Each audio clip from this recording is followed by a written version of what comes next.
And we're live. Welcome everybody to Ask a Wizard. Look at this. We've got the audio going. There was no me talking without the mic. We've got the video started. And they have content prepared. It's so great. Welcome to Friday stream. It is a fun day Friday here, guys. I have spent a lot of my time working on a particular project that I have coming up for a certain someone named Alexandria Paxton. I put together a pretty fun stream for you guys here today, though. So a little less serious topics, more on the fun, lighthearted side for this particular fun day Friday. And some of the topics include the Great Emu War, the 5 books you should own, and terrifying paranormal videos, plus so much more. We have like a real King Kong video. Well, let's say it's an ape who thinks he's King Kong, but he's still ape-sized. Very odd. Also, check this out. You see this?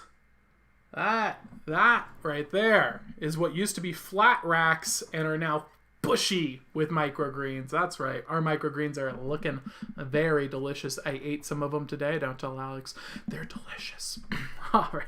And by the way, we got Angel Gamer on the list already, and Sunflower on the list already for live wizard readings, which you can get for free by liking the stream and sharing the stream. When you do that, you qualify for a free live wizard reading. Let me know in the comments below that you've done so, and we will get you added to the list.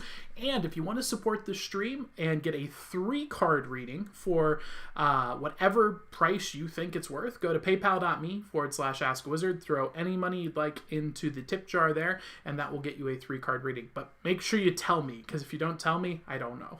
All right. And of course, the ultimate way to support, and we'll be talking about this actually in the show today for a variety of reasons, is the P.O. Box. P.O. Box 88881, Missoula, Montana 59807. That's where you should send your letters. You can send financial support or just letters of encouragement, but I will read them live on air. So if you have questions for a wizard or just want to send some stuff my way, that is the place to do it, to join the letter club. All right, let us begin with the Weekly Weird. This is where we cover weekly news going on that is weird. Now, as you know, the news is a completely useless piece of crap. You should not watch the news. You should not listen to the news. You should not read the news. They are a lying organization filled with garbage and have nothing of value to offer society. That being said, just want to make a quick announcement here. There is a coup occurring in the United States right now. The previous videos that we talked about discuss how to grow your own food, how to get your own water, and have your own power sources. I just think it's important for you guys to know that this is I've been talking about it for a while now, but this has been occurring, and right now they are doing some pretty intense stuff, so there is a high likelihood that there will be brief disruptions in various things that we need in major cities. So I think that it's important, if for no other reason, to be secure. Having the ability to grow your own food, get your own water, have your own power, very useful things to have. We'll talk about this later.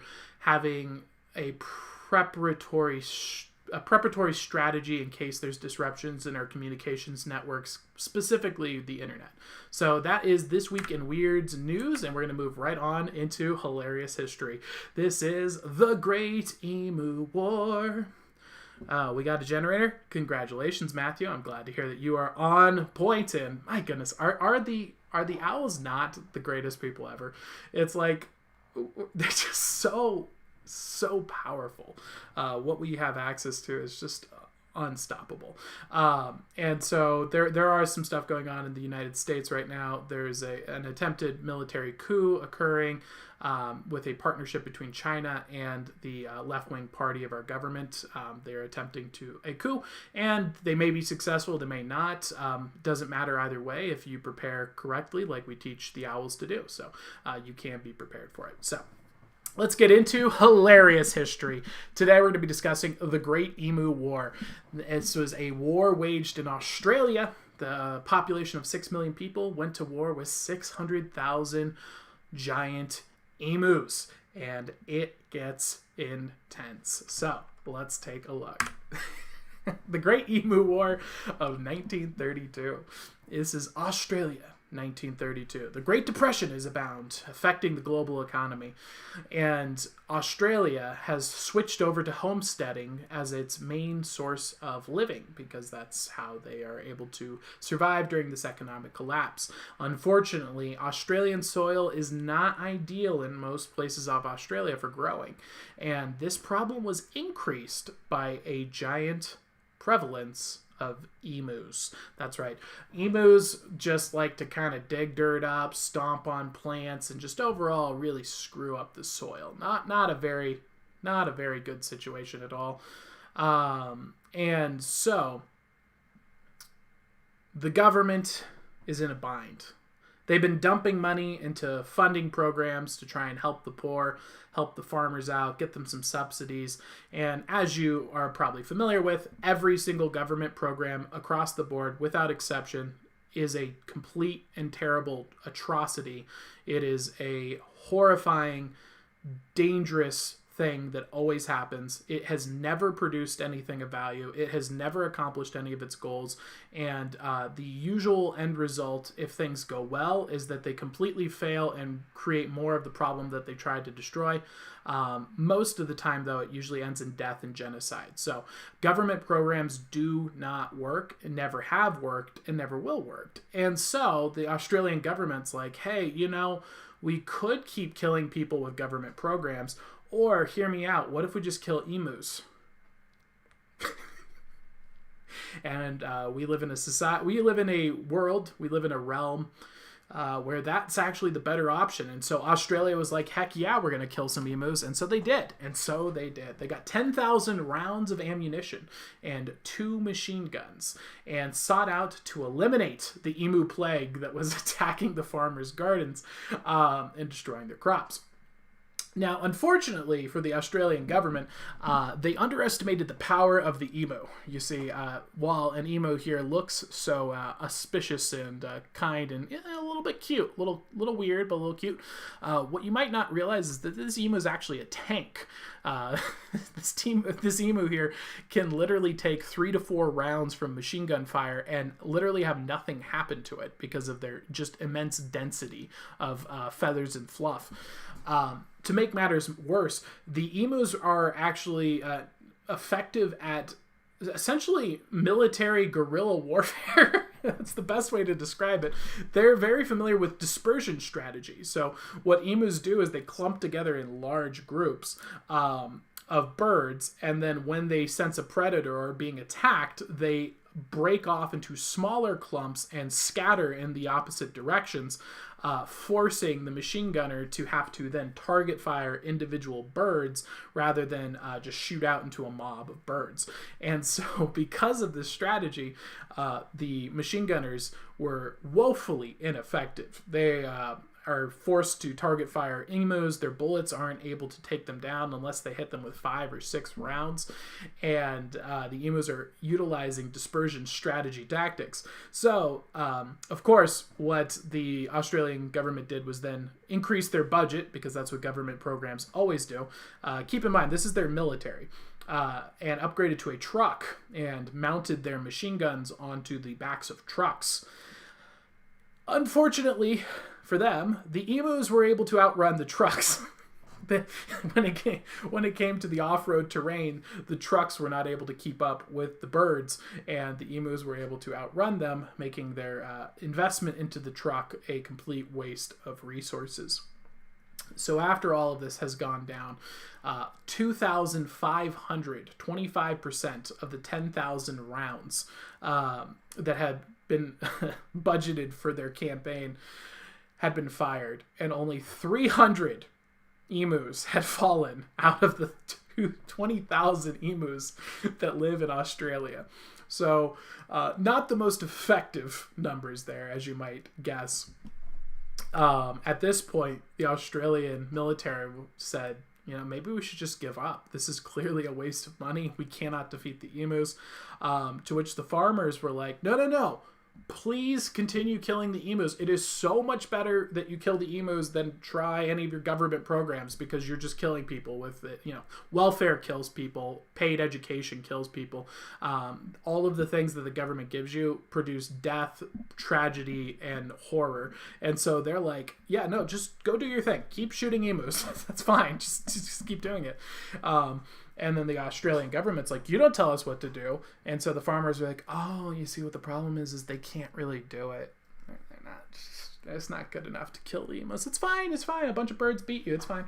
And then Australian military took that as a challenge and continued their war campaigns. All 10,000 rounds were fired by the end of this great campaign against the emus. And after firing 10,000 rounds with 2 machine guns, 986 emus were killed, leaving over 19,000 emus remaining. At this point, the Australian government formally surrendered to the emus, and it is now recorded in the military logbooks as the Emu War, where Australia declared war on the emus and lost. That is the Great Emu War. This is a real event that actually occurred. I know it sounds insane, but this is something that actually happened. The key takeaways from this is, yes, the government really is this bad. And no, things have not gotten better since the 1930s. In fact, they've actually gotten worse. The government is less effective today. It is more devastating, more dangerous, and more awful and more dishonest than it was in the past. And no, this is not just limited to Australia. Australia is not the one government with all the problems. No, every single government is like this. There is no exception to the rule. All government is evil government. And emus are able to defeat empires. So can you. You are better than emus. You are smarter than emus. You are stronger than emus. A well-educated owl is far more powerful than 50,000 emus. And so with that, that is the Great Emu War. I hope you guys enjoyed that particular segment. And let's get right into those live wizard readings. Our first live wizard reading segment for today. We'll have another one at the end as well. Let's get this going. All right, first up on the list, we have Angel Gamer. Angel Gamer, is there anything in particular you're looking for a reading about? And if you have any thoughts about the Great Emu War, feel free to drop in the comments below. This is an interactive show. Feel free to throw them in. I am reading your comments as they go by. Angel Gamer, you're up.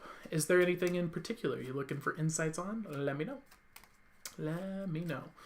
Matthew, what kind of generator? Did you get a gas generator? Those things are pretty epic as well. By the way, I know I hype up the water generator just because it's so cool that you can do that for like $50. But a gas generator, you can get them for like $500 to $1,000, and they're really effective. Like really effective. And they last well. A long time. Okay, I'm back. Awesome. How you doing, Owen? I bet 1 mana 4 people Emu would still win. I bet 1 man against 4 people the emu. Whoa, what? OMG.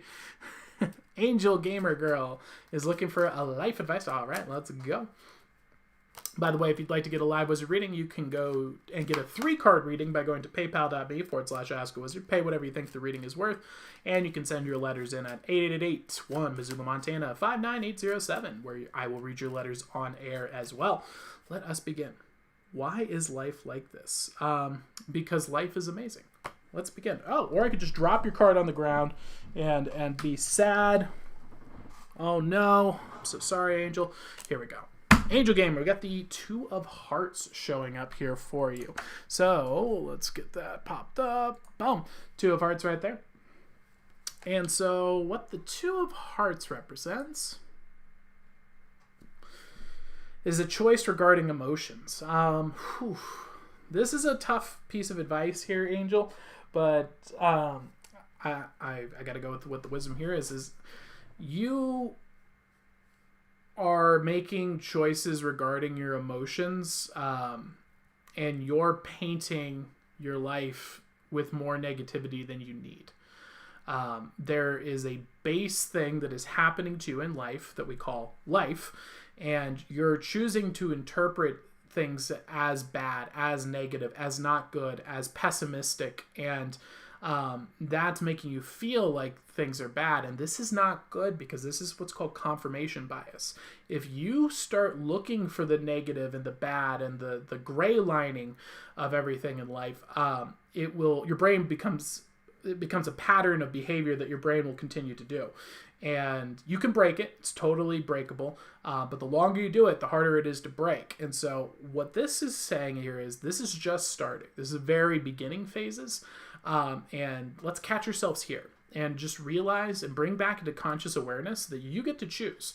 When a situation happens, you can choose to identify what sucks about it, what's annoying.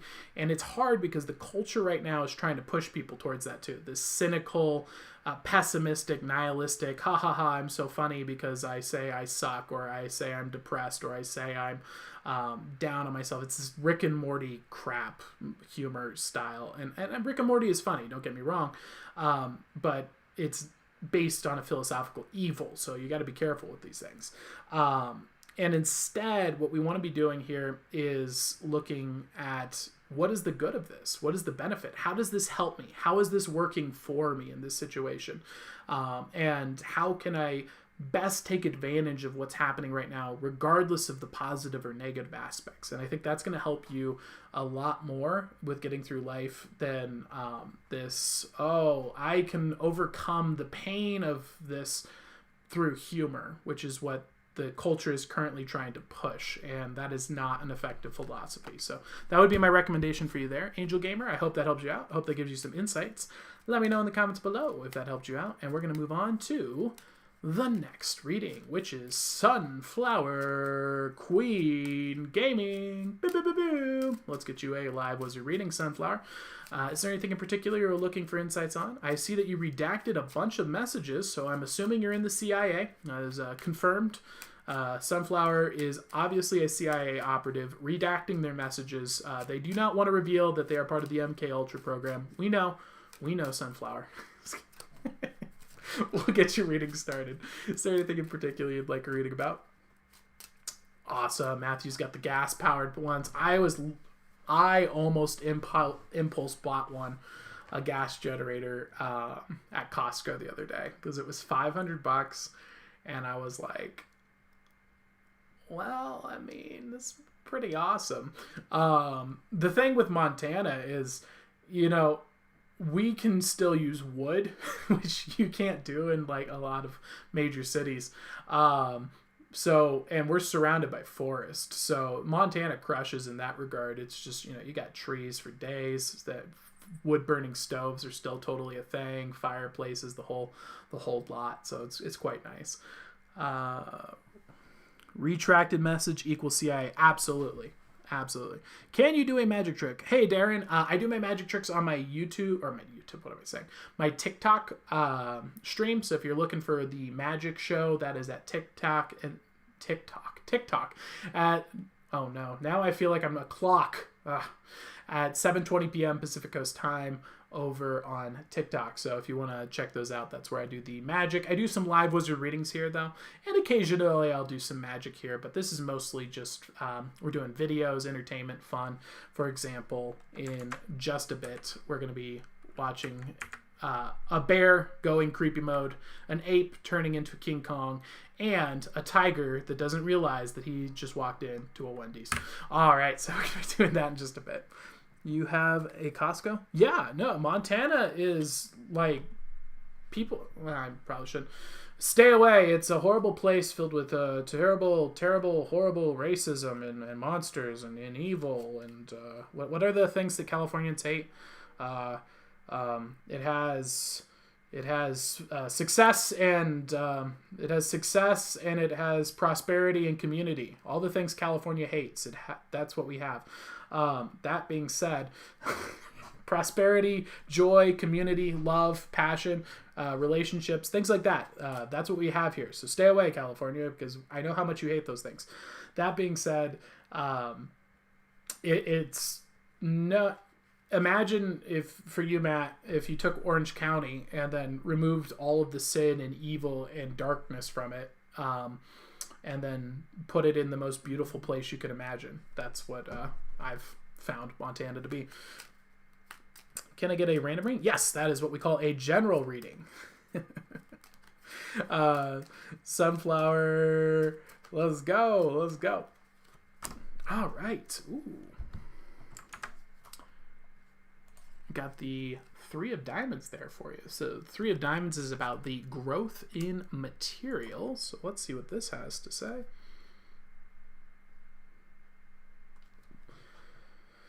All right, so Sunflower Girl, this is saying that right now we need to pick a hobby or an activity that we can start seeing material growth in.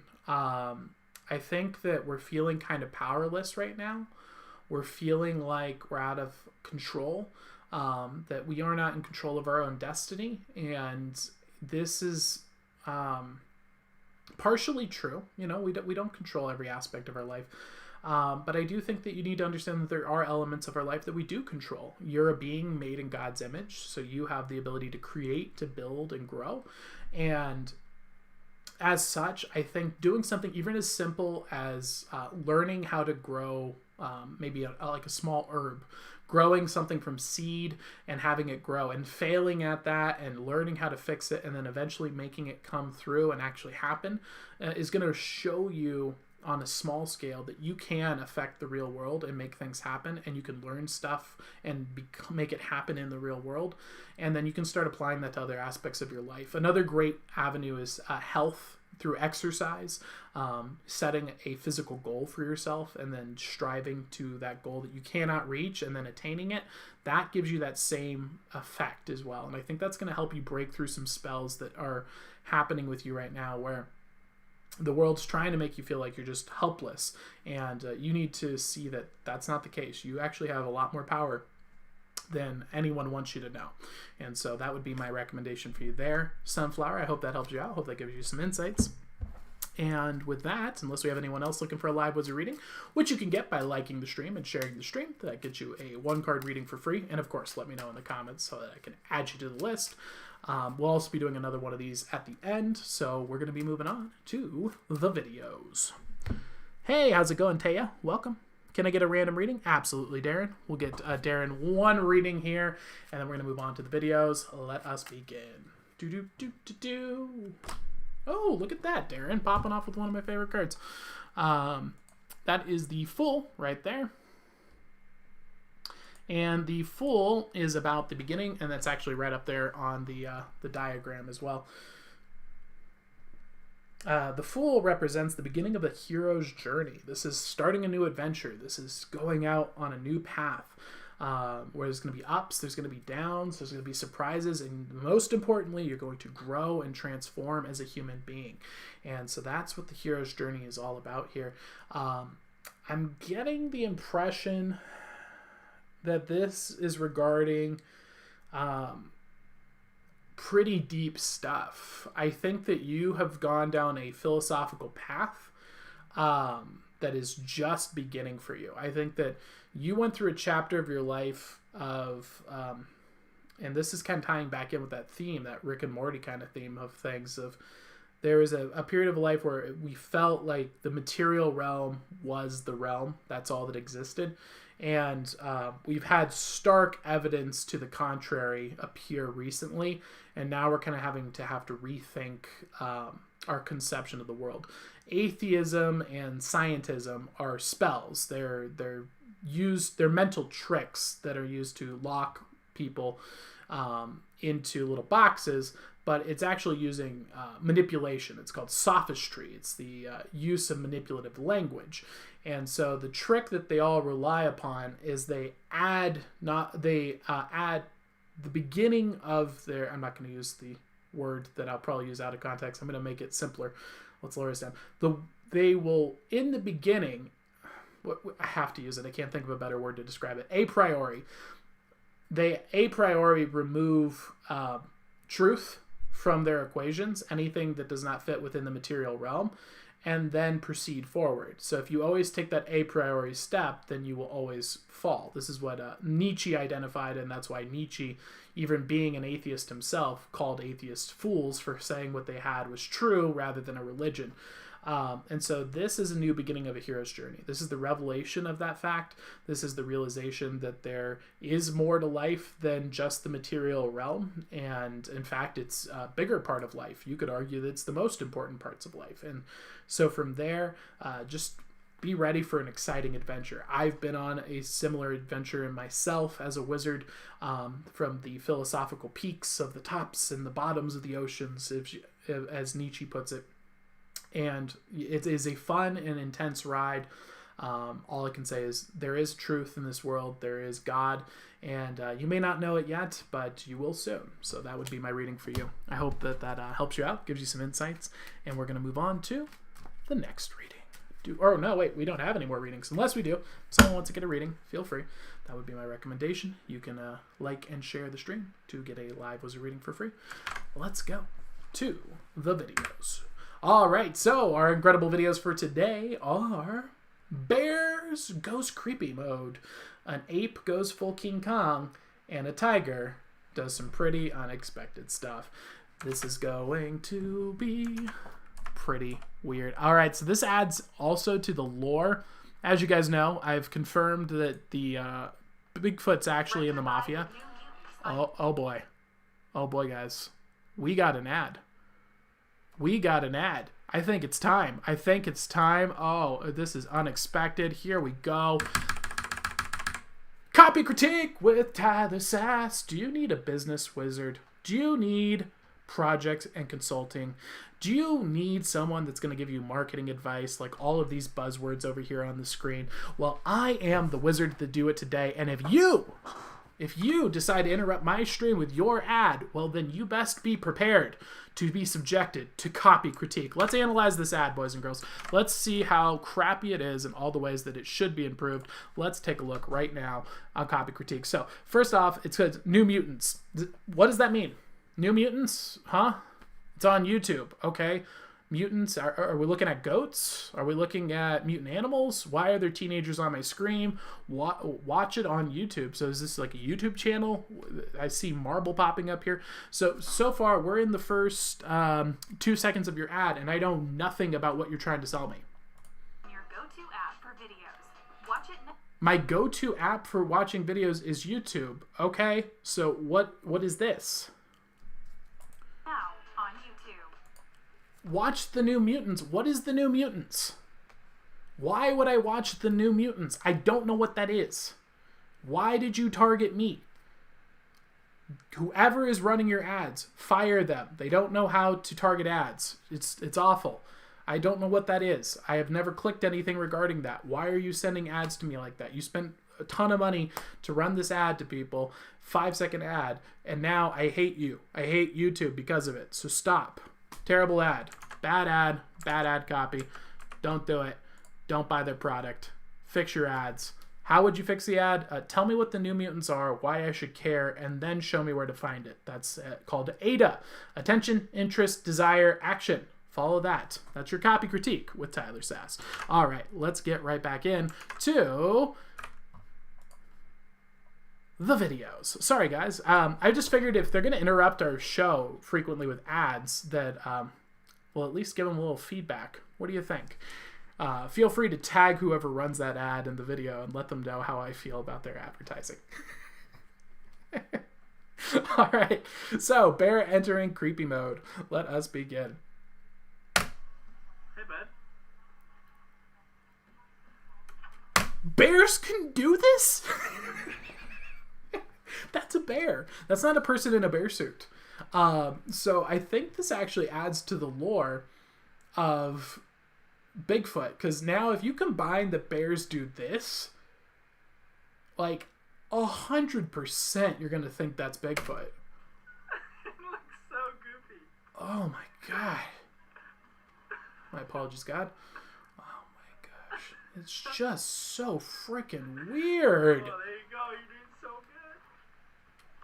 good. Were you guys aware that this is a thing bears just do?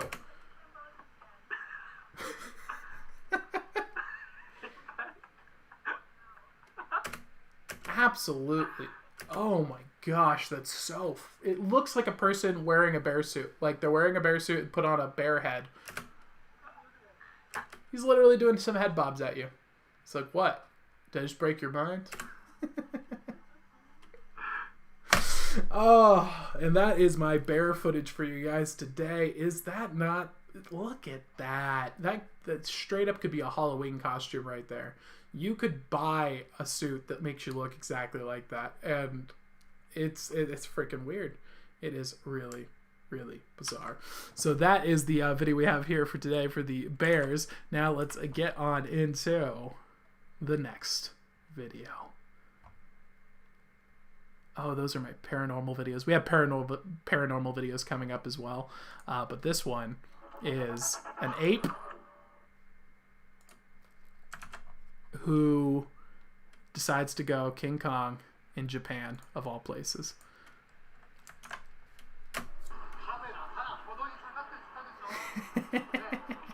So the backstory here is this chimp escaped the local Japanese zoo and has decided to pretend to be King Kong. He's up on top of a power cable, and he is showing off his menacing fangs as he chews on power cords.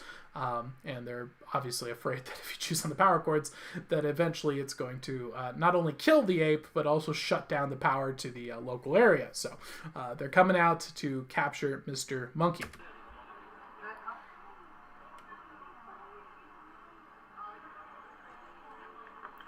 As you can see, Mr. Monkey is not happy about this.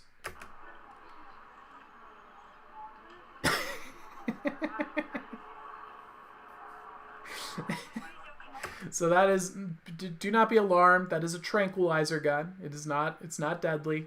It does not kill him. It doesn't poison him. He'll be fine. So he nails him with the tranq dart. Right there. You can see it's still hanging out of his arm. And this activates his full-blown King Kong mode. Oh, he is not messing around. Oh, he took a swipe at him. Oh, that was close, too. Imagine if he had just gotten a little bit closer, this dude would be done. And now he's swinging, too, so he can get momentum. He might be able to get over. Like, monkeys know what to do. But he has been tranquilized, so he should be a little delirious. And he's just screeching at him. It looks like he removed the dart too. I don't know how those darts work. Do they deliver their entire payload upon impact, or is it a slow release? I can translate this. I think it's Gozira, Gozira, Gozira. I think that's what they're saying.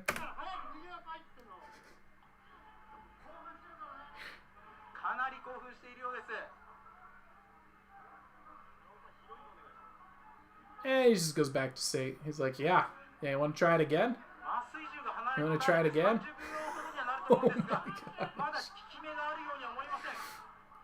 Oh, this is just in the city. This is just happening. It looks like his arm is asleep. Maybe that's from the tranquilizer, but everything else is fine.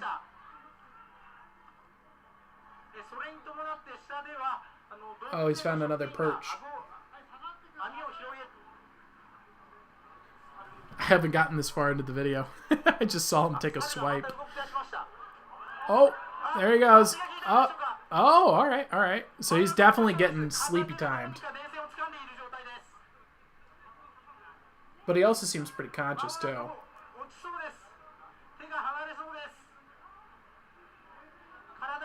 Jeez, man. If any of those wires snap, he's going to get shocked. That's incredible how powerful they are. Oh, oh, oh, jeez. I looked up the backstory on this just to confirm. The monkey is okay. He's perfectly fine. He only escaped with a few scrapes and bruises, but he was perfectly healthy. No broken bones, no concussions. Totally perfectly fine. Which, with that added in, if you can look how far he falls, he walks away from this completely unscathed. Completely unscathed. Boom! If that was a person, you're done. Monkeys are so freaking resilient. Very powerful creatures. He just tanked that like it was nothing. Just fell from that power pole, walked away with scrapes and bruises. That's all. It's incredible. Incredible monkey. And so that is the monkey going full King Kong on us in Japan. Very interesting. He escaped from the local zoo and decided to terrorize a city. Now the last one here. This is something that's very interesting fact.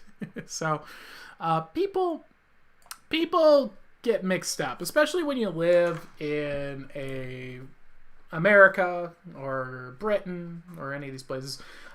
Major cities. I think they call them first world countries. They're probably about to go back to second or third world countries in a little bit, but yeah, you know. We forget that the rest of the world isn't like us sometimes. And then we get these silly causes in our head. We get these ideas of like, protect nature, man. Everything's got to be perfect and at peace and harmony and life. And if you so much as touch a feather on a bald eagle's head, that's a $250,000 fine. And we live in this very bizarre, isolated bubble of reality. The rest of the world isn't like that. In fact, the rest of the world has to deal with what you're about to see here. This is a video from Southeast Asia at a local grocery market.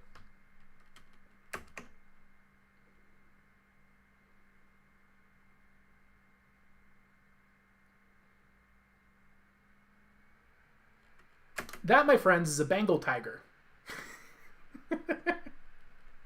That's a Bengal tiger just walking into the store.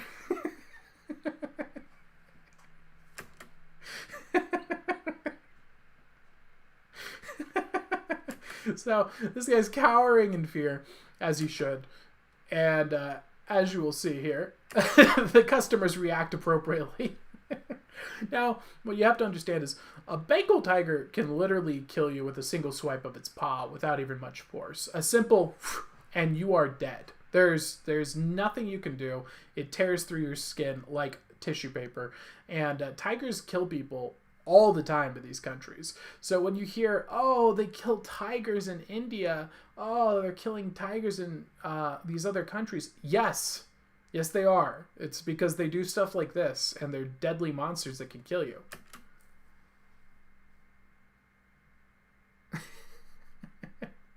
And you just I guess they didn't have any people for sale. Crappy business. I'm leaving.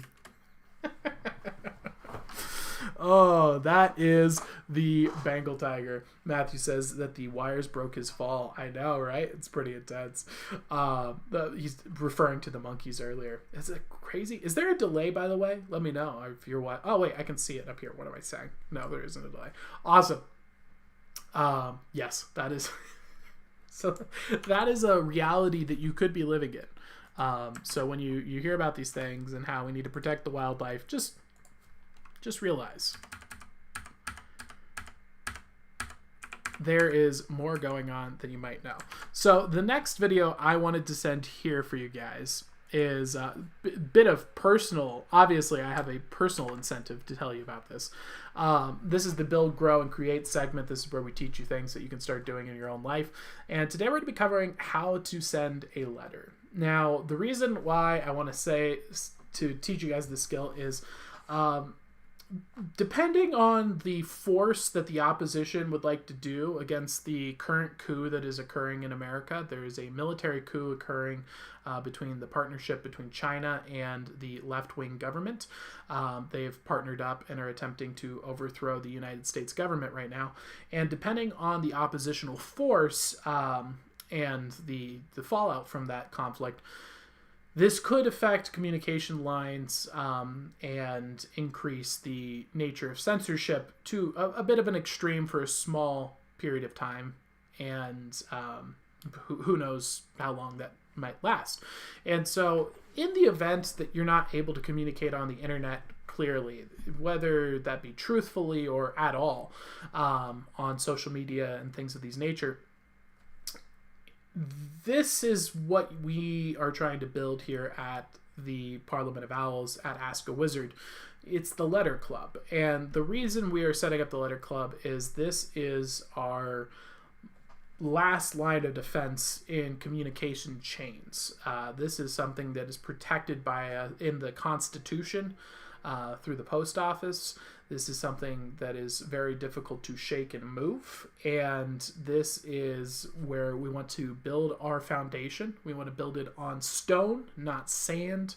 YouTube is nice, Facebook is nice, Instagram's nice, TikTok's nice, but it could be gone in a day and we'll never see each other again unless you are subscribed to our letter club and know how to send letters. And this doesn't just mean for us, but this means for everyone. This is your friends, your family that are not near you. If you want to be able to communicate to them, it's important to know how to do these things.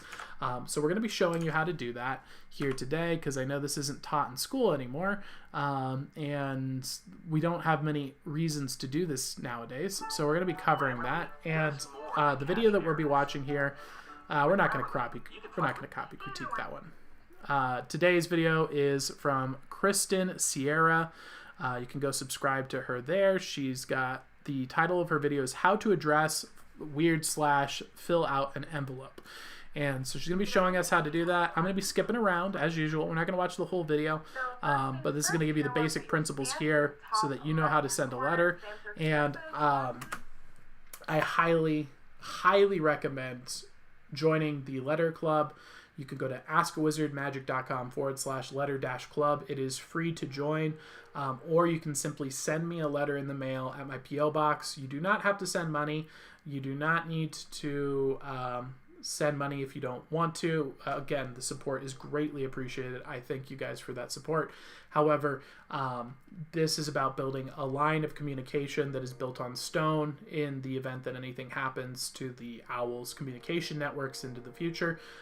There will be alternatives that immediately arise when that kind of thing happens, and we do need one solid communication point to distribute the message to where the new communication channels are. So for example, if YouTube were to go down today, we would all migrate over to DLive. That would be the next place that we would move. And if so on and so forth, we need a solid foundation, the final line in the stand, which is the post office. And so that's what the letter club is for. Hey Naz, how's it going? Absolutely, I'll get you added to the list right now, sir. Bo, Naz is on the list. Not going to use one for this video, but we're just going to pretend that's the stamp. Just make sure So, it's top right. you need a stamp up in the top. They cost about 25 cents. You can get them at the post office. You can get them for cheaper sometimes, a little bit more expensive. It requires one stamp to send one letter with a piece of paper. If you add a cool wax seal like I do, that's an additional 15 cents. I don't feel bad using. They're not going to get her address. If this is like your home address, it'll be Up in the top left corner, you're going to be adding your return address. This is where if the postman can't get your letter to the person, they're going to send it back here. So that would be your home address. like your, I think it'll be your house number. And then you want to make sure you write it out, but I would suggest dropping that down to the next line and writing out your state. And then you can put the and then postal code or CA, either way. So what you're going to want to include here is your street name, your address, your city, your state, and your zip code, along with your address and your name at the top. The name isn't 100% necessary, but it's good to have. So just throw that up at the top. Okay, so the next one, and just for the purpose of... And then in the middle, you want to address who this letter is to. That's going to be the name of the person you're sending it to, and then the address to whom this letter should be sent. For anyone, but let's say her house number is 369, forgot the R. Do the same thing. Remember the first 5 digits. And that's it. Now, the reason I wanted to bring this particular video up to you guys is we had a few of the Owls who said, I don't know how to send a letter. I've never sent a letter before, so we want to cover this. And I also wanted to kind of stress the importance of this, because it's not just something for... It is fun. I really do enjoy sending letters with you guys. I do enjoy the communication. I really appreciate all the support and reaching out to you. But there is a reason for why we're doing what we're doing. The Parliament of Owls are a group of people that I think are very important and that I care about. They're my friends and my allies, and I want the best for them. That's why I do these streams. And so this is a very important communication channel. One of the most important things to have in terms of, like, for example, military strategy. Not that we're a military in any way. There's no violence here. We don't promote violence in any shape or form. We are about people who build and create and grow the beautiful, the good, and the true. We will protect ourselves, of course, and we wage war with economics. We wage war with our word, with persuasion. We don't use violence unless we're trying to protect ourselves, self-defense. We follow the Christian Bible, which teaches us that. Even if you're not Christian, that is the principles that we teach. And so this is an important aspect, though, is to have communication lines, to be able to speak to each other, to be able to talk to each other, to be able to tell each other things and give information. And so we use email, we use phones, we use YouTube, we use TikTok, we use social media, we use Facebook, we use Instagram. We use all of these things. These are useful things. They can be compromised. They can be turned off. They can be shut off. They can be turned on and off. Things can be blocked. There are vulnerabilities here. There's cost to these channels. And so this is about establishing a very solid and concrete communication line. So that's why we want to be able to send letters to each other if you're in the Parliament of Owls. And now you know how to do it. Stamp in the top, return address on the left, who you're sending it to in the middle. Make sure you get all your information, your name, your address, your city, your state, and your zip code, and the same information for who you're sending it to. And that, my friends, is how to send a letter with Ask a Wizard. I know, a little boring, not the most entertaining compared to what we're about to watch, which is some paranormal videos. Let's take a look here. So this is what I call the paranormal paracosm. So the paranormal paracosms are if you guys are familiar with my theory on paracosms, this is the psychological worlds that we build in our heads. These can be real, these can be fake. For example, if you've ever read a book, books tend to build paracosms in people's minds if they are written well. For example, Tolkien, one of the greatest writers to ever live, has fantastic at building a paracosm. You walk away with this world in your mind. That's what a paracosm is. And so these videos may be real, maybe not, but they definitely build a solid paracosm of spookiness and paranormal activity. This is what magic is all about, and I find them very entertaining. So let's take a look. First one up on here is the creepy crawlers. Ooh, these guys are really weird. So this is caught on camera, and they were caught on camera in a place called Fresno. Oh, shut up. Shut up. Your ad is terrible. I don't care. I don't care. Don't make me copy critique you. The music makes this even better. The music makes it a lot less spooky. So I picked this one. So this is caught on a webcam. I think it was a webcam security footage. A guy was experiencing animals vandalizing his yard, his garden, and wanted to catch them on tape, figure out what it was. Was it a raccoon? Was it a cat? Was it the neighbor's pets? Things like that.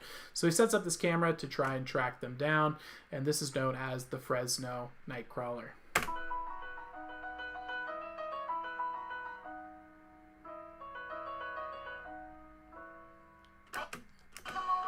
Look at that thing. So it appears to be like a little blankie with legs just strutting along. Let's do it without the music so you can get the spooky effect.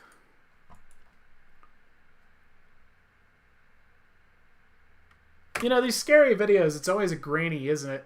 I wonder why that is. Hey, Brazy, how are you doing? Look at that. I don't know. What do you guys think? What are your thoughts? I'm looking at this. Part of me thinks like, what if it's a plastic bag? You know, I know plastic bags can move pretty darn weird if the wind hits them the right way. But that does seem like it's clearly walking. But I guess it could be. I don't know. I don't know what that is. What do you guys think? What are your thoughts? Let's hear in the comments below what you think. Got any theories? Got any insights? This is from Fresno. A guy with his bedsheet on top of him. Oh, okay. So you're going like more smaller scale. You're thinking this is like, so, or I should say farther away. So you're thinking this is like a full human size. Okay, I could see that. Yeah, a guy with a bedsheet. It's just he walks so weird.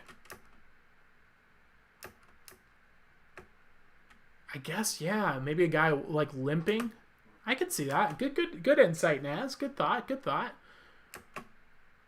Yeah, that could be it.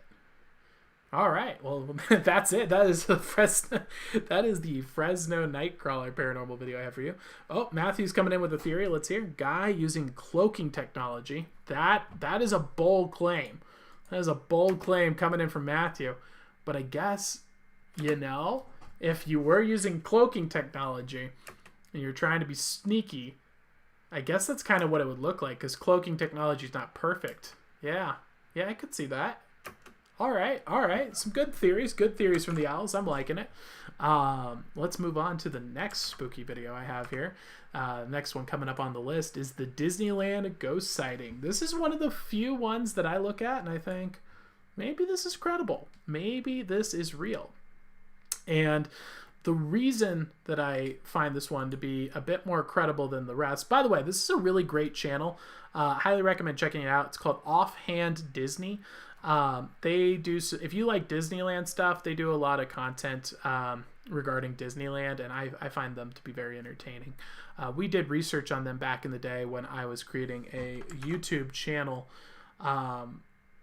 for our local lawn care company, where we reviewed local things in Orange County, and they were one of the people putting out Disney content, and we were putting out Disney content as well, and I enjoyed watching their videos.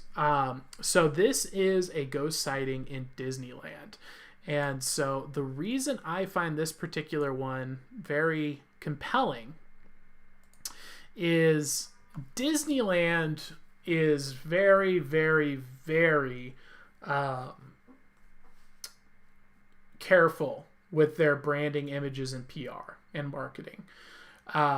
They don't like it when people spread rumors about their brand, and especially ones that would be anything that could be perceived as relating to death or fear or very spooky things. If you want an example of the highest level of controversy that Disney will do in terms of fear, check out their Haunted Mansion. You know, you're not getting spooked by the Haunted Mansion. It's fun. It's silly. It's entertaining. Are there some dark undertones to it? Yes, of course. But it's not... at no point are you feeling like you're at Knott's Scary Farm, for example, or Universal Scary Farm, or whatever they call theirs.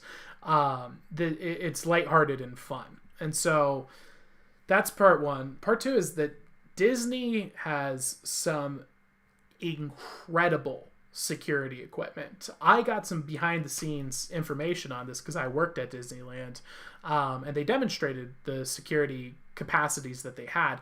Now this is from the past, so this isn't as good as what they have today, but Disneyland has the ability to, while you're sitting down on a bench with a map open on a bench. So let's say on this screen here, let's say this top left corner, this is the Haunted Mansion's walkway.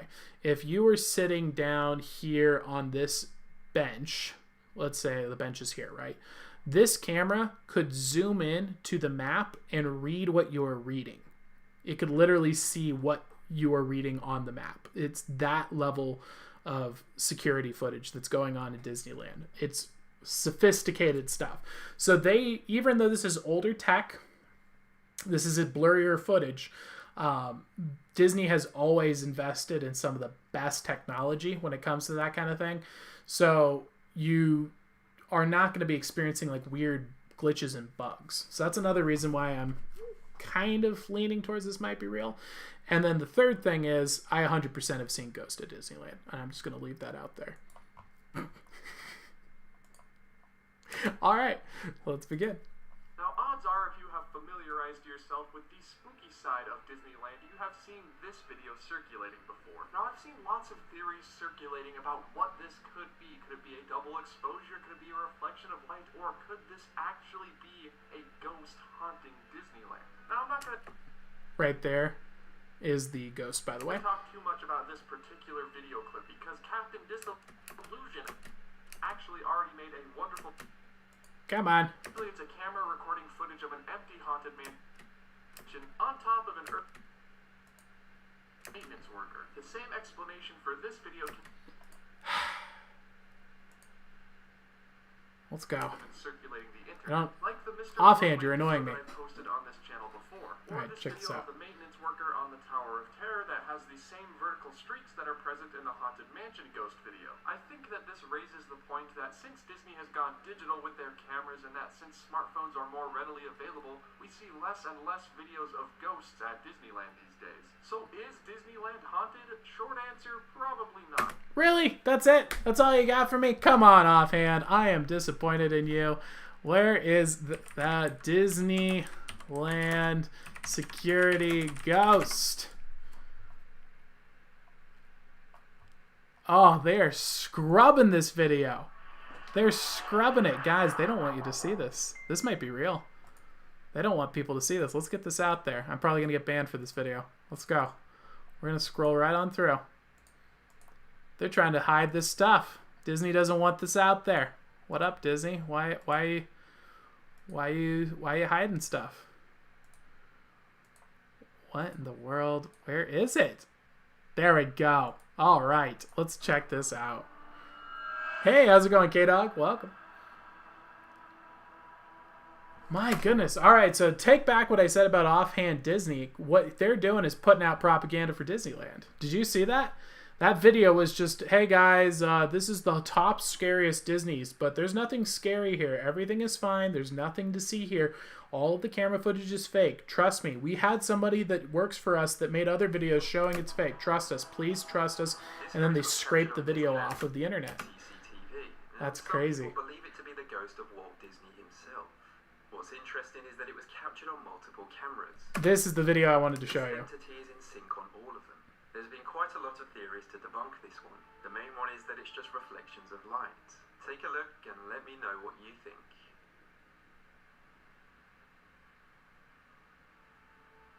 That clearly looks like a person walk. Look, he literally walks into another frame. Wow. I think we might have stumbled onto something real here, guys. I think that... Did you see him at the end there? I think that this might be something real, because why is Disney trying to scrub this video? This is standard PR tactics. So they're burying the video. That you cannot find the original video anywhere. The only place we're able to find it is buried within a clip channel of someone who took the footage and put it up from before. And they're putting out fake PR videos debunking the video, showing that it's fake and why they think it's fake. I think that this... I think we might be seeing a real ghost. And some people believe it to be the ghost of Walt Disney himself. What's interesting is that it was captured on multiple Even this guy has to throw in the, oh, I think that it could be debunked. cameras, and this entity is in sync on all of them. There's been quite a lot of theories to debunk this one. The main one is that it's just reflections of light. Take a look and let me know what Look at that. So this is right here on the screen. He's clearly forming into a human body.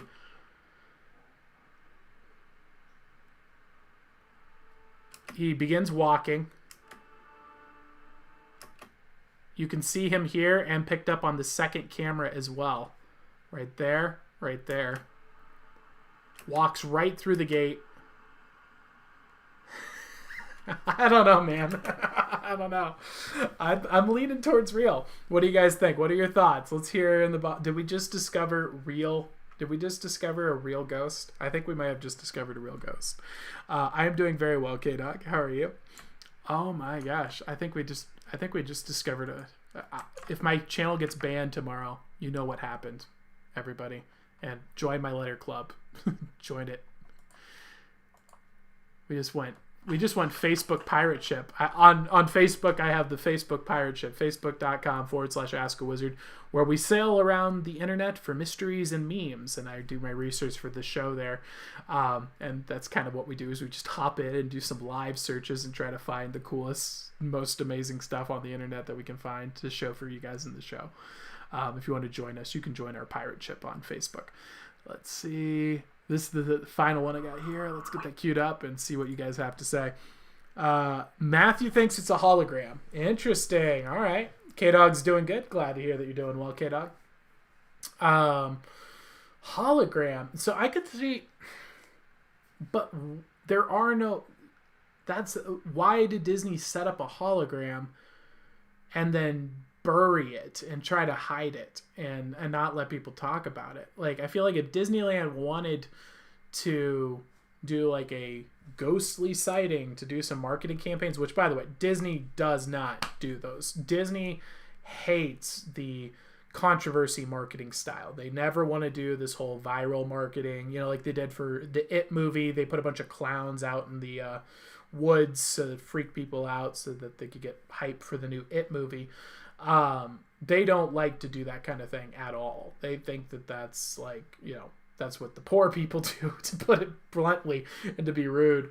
But that's more or less the mindset that you have coming in from the marketing team there. They're above that. They're like, if we want to put out a cool thing, we're just going to put out a cool thing. They'd have the cute cartoon ghost pop up and spook you. And this season's savings, sign up today. Like, they don't do this kind of... They don't push the envelope with their marketing, which I think that they could improve on, especially with the digital element. I think that there's a lot of room for improvement there. But, it's a cultural thing, and, they choose to do what they want to do. And clearly it's successful for them, and up until recently when they stopped following story and trying to tell good stories and trying to build good culture, values, and just, became a political machine. Up until that point, they were doing well. Now their profits are tanking. They're doing horrible. There's a good chance that you might see some of their theme parks starting to dry up, and their movies are failing. They're losing money on Star Wars. They've made a bunch of really, really big mistakes. So maybe in the near future, there might be someone who comes in and turns that brand around and can bring that edge that you need, and more importantly, bring back that truth that Disney needs, which... I think it's very obvious what could be done to be fixed, but if you want a visual representation of just how far Disney has fallen, if you had an opportunity to experience Star Wars Land at Disneyland, then you know how far they've fallen from the level of skill and detail and respect that they had for their art. You can go look at Fantasyland, go look at Tomorrowland. These parks are built beautifully, designed beautifully, intricately, thoughtfully, with people's paths built in, with the thoughts on how to direct traffic well and how to best give an all-encompassing environment. They're done to the point where walking into Toontown is like walking into a living piece of art. It's beautiful. And then you walk into Star Wars Land, and it is a complete joke. You have pathways that are crossing each other, smashing people into each other, complete blind sides. You could walk through the park and miss half of it. The lines are designed just incredibly bad. And, that's with Star Wars. It's almost impossible to lose money on Star Wars, and yet here they are losing money on Star Wars movies. So Disney has a lot of improvements that it needs to make, and I don't know if they'll make them. And if they don't, they'll get replaced. But I hope that they do. I like Disney. I see them as a great competitor. All right, moving on. That's my little diatribe about Disney. Let's move on to ghost cars. All right, the ghost car. So this is a classic. This showed up on Court TV back in the day. I remember watching this on TV back in the 90s. This is the classic ghost car caper. We've seen how strange things can get at night. Well, things are about to get a whole lot stranger. This is police cam footage, by the way. This mysterious driver tricks cops into thinking he's about to pull over. Then all hell breaks loose. Oh, he starts swerving. He starts swerving. The officers watching this tape That was an interesting way to take a J turn. get only a quick glimpse of the man behind the wheel. It's the last look they'll get. Wait, we got a glimpse of him? I want to see him. Was that a human or was it a ghost? It's the last look they'll get. No, come on, show me. The officers watching this tape get only a quick. I can't tell. It's too blurry. I don't know if that's a person or a ghost. It's a blob. I don't know. Can't see the video. Oh, thank you, Matthew. Thank you for letting me know. Probably be easier to see the video with the overlay off, huh? So yeah, I don't. So this is J-turn car here, right? So he's coming in and swerves like a crazy person, going with the J-turn. And we're going to try and get the footage of his face. We're trying to see his face. That's all that you get. That's it. So there does appear to be somebody there, but you can't see anybody. It's like a blob. You can't really tell if it's a person or a woman. I think it's just the camera's just not good enough. Behind the wheel. It's the last look they'll get. For a moment, it appears as if the driver in his car had disappeared into thin air. I wouldn't describe it as that he disappeared in the thin air. So he's chasing him down. Blink of an eye, the driver comes into view again. This time, he tries to outrun the police rather than just vanish. He didn't vanish. He drove. His moves are still baffling to the police as he swerves all over the road, driving like a man possessed. Yeah, that is weird the way he's driving. He's really thrown the cops for a loop. He gets back on a straightaway, showing off a seemingly supernatural speed. Really? Seemingly supernatural.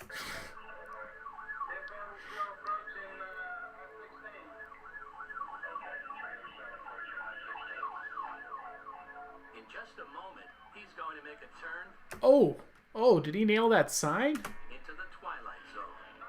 Watch. This guy is. I think this guy's in Grand Theft Auto. Is this Grand Theft Auto footage?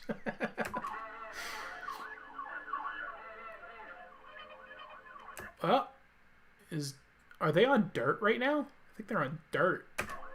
Dude just turned. Offense at the Okay, so the cop turns.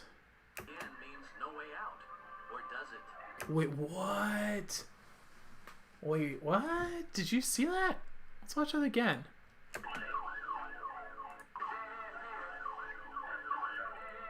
He turns left. The cop turns left. The end means no The car is on the other side, way out. Or does it? and there's a fence. What the heck? How does he get through that? Even watching it again, cops are unable to make sense of it. All they see is an intact fence and nothing more than Wow. So he just melted through that what the fence. Garden City PD Huh. What do you guys think? What are your thoughts? What in the world? I mean, they're trying to hype up the paranormal. The first parts make sense to me, where it's guys swerving around. He's trying to juke the cops. He did a J-turn, so he clearly knows how to drive pretty well. He's probably just trying to be an evasive driver, which, you know, that's how you're supposed to do evasive driving, is you keep your speed pretty consistent, do some making sure that you are doing solid maneuvers and trying to essentially confuse and otherwise distract the pursuer. So that makes sense, but this is like fence at the end means no he melts through the fence. or does it? I wish that fog wasn't there. My thoughts are maybe he okay. So here's a theory. Maybe he is a professional criminal. Maybe he's a professional and had planned this out, because he executed a J-turn pretty well, and managed to evade the cops a few times, so that he's clearly gifted in what he's trying to do. They also reference the fact that he's driving quite quickly, so he probably has this what appears to be cheap car souped up. What if perhaps he snipped the bottom of the fence? Like, it looks like it's into the ground, but in reality it's all cut. And so this is like his getaway spot. So he drove through it. Maybe the fence just bends with the car and then snaps back down, because it hits it and then snaps back down. Perhaps that would be how he gets through. Maybe, let's see. Can we see any evidence of that? So he gets through it. No way out. Or does Oh, dang it. Way out. Or does it? Maybe there's a little bend there. Maybe. That looks pretty solid. I don't know. What do you guys think? What are your thoughts? Let's hear. Even watching it again, That's incredible. cops are unable to make sense of it. All they see is an intact fence and nothing more than the vanishing taillights of what the Garden City PD has come to call the ghost car. Wow. Well, you would think that if that was the case, the cops would have gotten out and investigated it. And man, that's intense. Jeez, that's crazy. I have no idea how that works. But that is our paranormal videos for today. Hope you guys enjoyed the paranormal paracosm. Matthew says the lights vanish. Do they? Oh, let's check that out. Let's see. Matthew may have caught something. Let's see. The lights vanish. PD has come to Okay. Where does he go? been watching it again. So here he is. Let's follow the car. So he makes his turn. All they see is an intact fence Okay, so we see the car. There's his lights. There's his lights. He's right in front of us. taillight Lights. of what the Lights. PD Oh, you're right. It's just gone. Wow. Wow, you're right. I didn't even catch that. Good catch, Matthew. Whoa. Wow. I don't know, man. That's intense. That is intense. Wow. All right, the paracosm, the paranormal paracosm. Hope you guys enjoyed this segment. Let me know in the comments below if you enjoy these spooky kinds of videos. I know that I do, and you can ask Alex. She catches me binge watching them all the time. And so with that, we have one last segment here for today, which is practical philosophy. And this is just a few books that you should own in print. This is a humble suggestion. These are 5 books that I think are really, really important to have, and I will explain more or less why. These are the 5 books. It's a very simple, very short lecture for today. This is the complete works of Aristotle, the complete works of Plato, the Holy Bible. King James Version's nice, but it doesn't have to be King James. If you find NIV is easier for you to read, go ahead and read that as well. It's nothing, not a Mr. Picky here. The Art of War by Sun Tzu, absolute requirement. You can get the pocket edition, which is beautiful, and Prince also has a pocket edition. Highly recommend getting those as well. And the reason why is that with the things that are occurring in our society right now, with the chaos that is going on, these books here are more powerful than any weapon that you're going to find. This is a man who studies and applies the principles from these books in their life and acts on the knowledge from them, is able to scratch the cheek of the emperor. This is a person who can bring an empire to its knees as a single individual man. This contains with it the knowledge to live a good and fruitful life, to build and create the beautiful, the good, and the true, to defend what is yours, to keep your family and your friends and community safe, and to engage in this realm of darkness that is owned by Satan. And that's what the Prince covers here. So I highly, highly, highly recommend getting printed paper original copies, not the original book, but the original text, not edited, not a manipulated version. Get the official words. Now, can it be translated? Are some of these going to be updated and changed? Yes, of course, and that's okay. But you want to make sure you're getting an edition that is trying to be true to the original text. And that's very crucial because this is a vector that's being attacked. People are trying to hide this information. The information in front of you used to be standard and taught to every person. This was what it meant to be an educated person, was people would read these things. Now you do not get taught Aristotle in school. You are not taught Plato in school. You are not taught from the Bible in school. You're not taught the art of war in school. You're not taught the Prince in school. And there's a reason for that, because a man equipped with these things is able to fully and easily engage empires, armies. A person with this can bring hundreds of thousands of people down, economically speaking, through the tactics and techniques brought in here, and can build civilizations. They can overthrow nations and have done so. Plato documents, for example, Socrates and his noble death bringing about a fall of Rome, as it is often portrayed in mythology. And so these 5 books are what I would recommend getting a copy of, getting a hard copy of. I will go and do my find these books and send them to you thing, but I do not hold these on in stock, because the copies I have I hold, because the price of them keeps going up. And the reason the price, other than the Bible, you can always get the Bible really. Yeah, actually the Bible and the Art of War and the Prince you can get for pretty cheap. They're really going hard after Aristotle and to a lesser extent Plato. Aristotle, if you buy that, when I bought it, it was maybe $75. Now it's $150.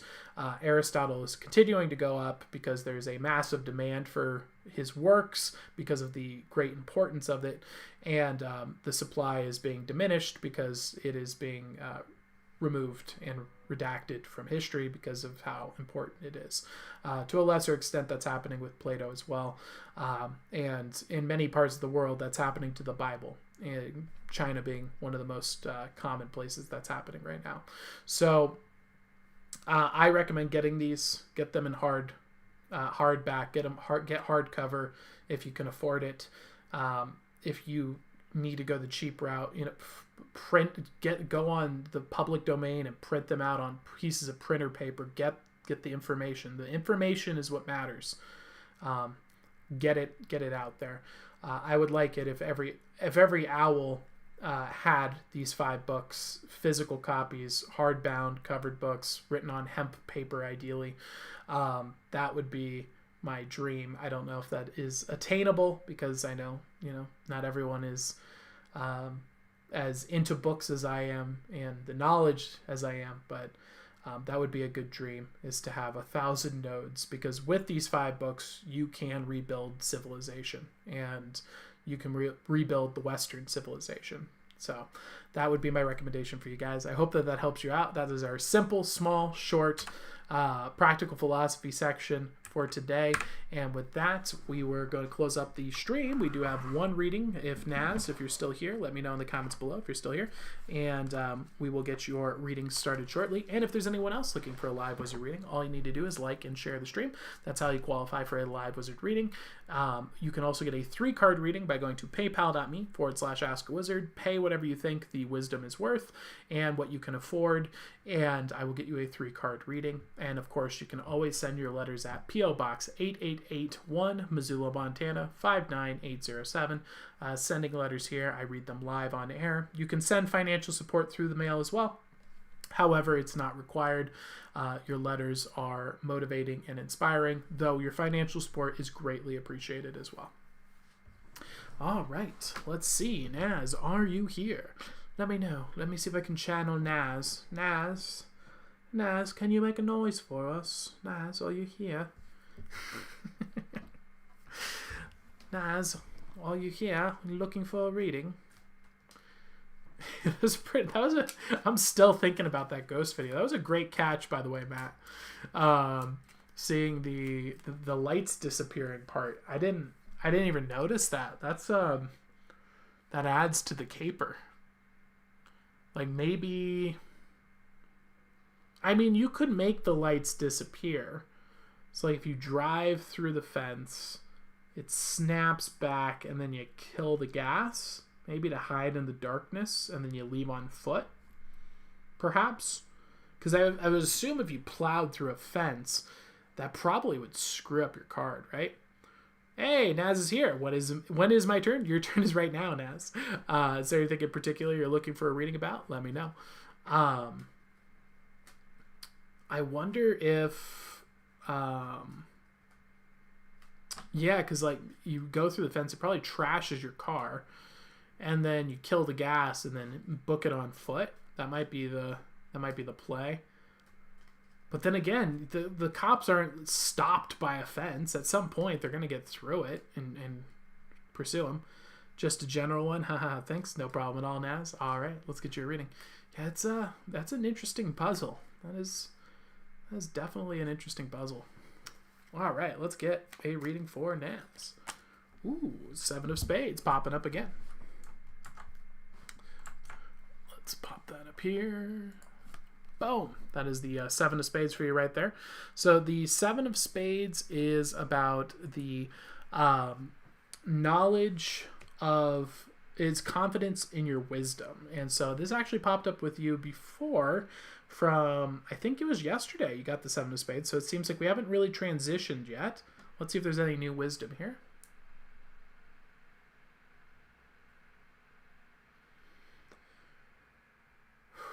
All right, so this is telling me I think that we're kind of getting a little bit tricked here. I think that this is saying we're gaining knowledge right now, and we're confident in the knowledge we have, but it's not about stuff that's important. I think that we're kind of getting lost in the ways of the world. This is about... learning about things and studying things that aren't important. Like, the thing that comes through is like being popular, being famous, getting lots of followers, getting lots of likes, that kind of thing. We're studying it. We're learning about it. We're trying to best communicate that. And I get that those things are not what you should be pursuing. What you should be going towards is...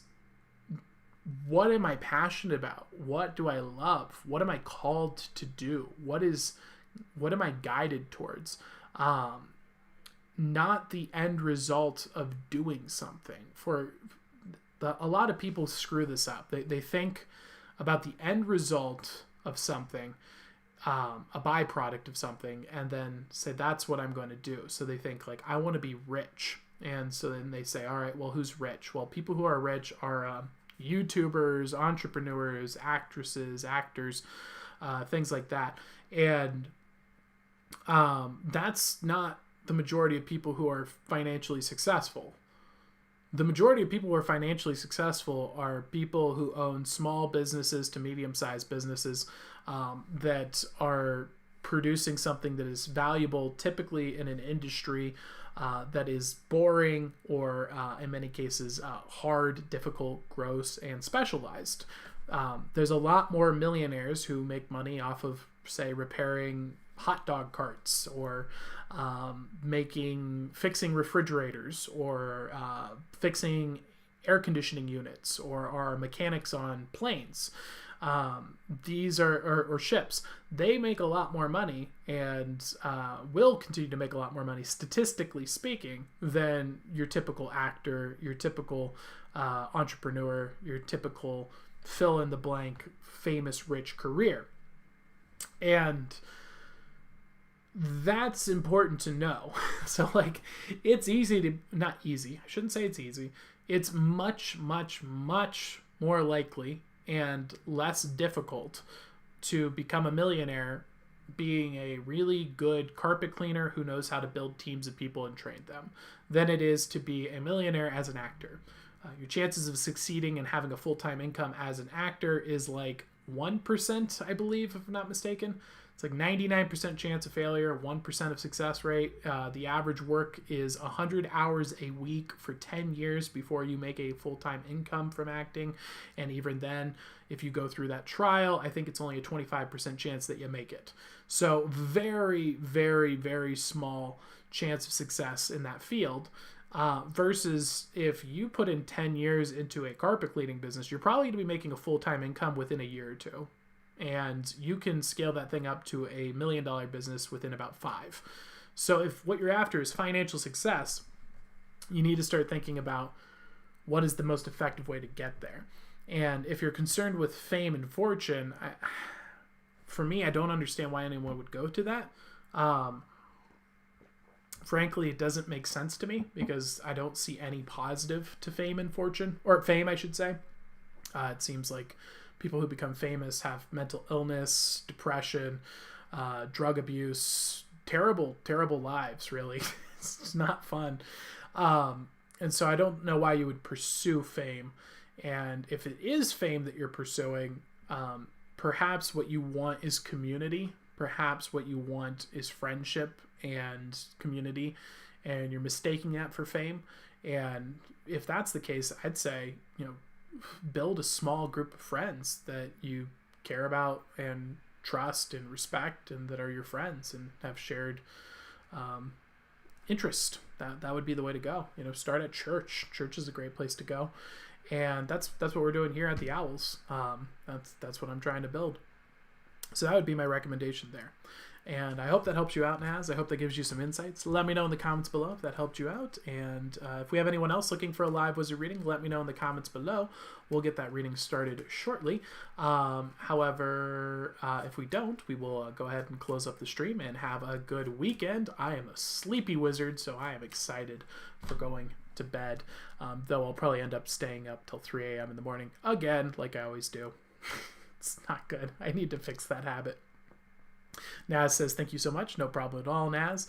And he says, yes, thanks. Awesome. Glad I was able to help Naz and give you some insights.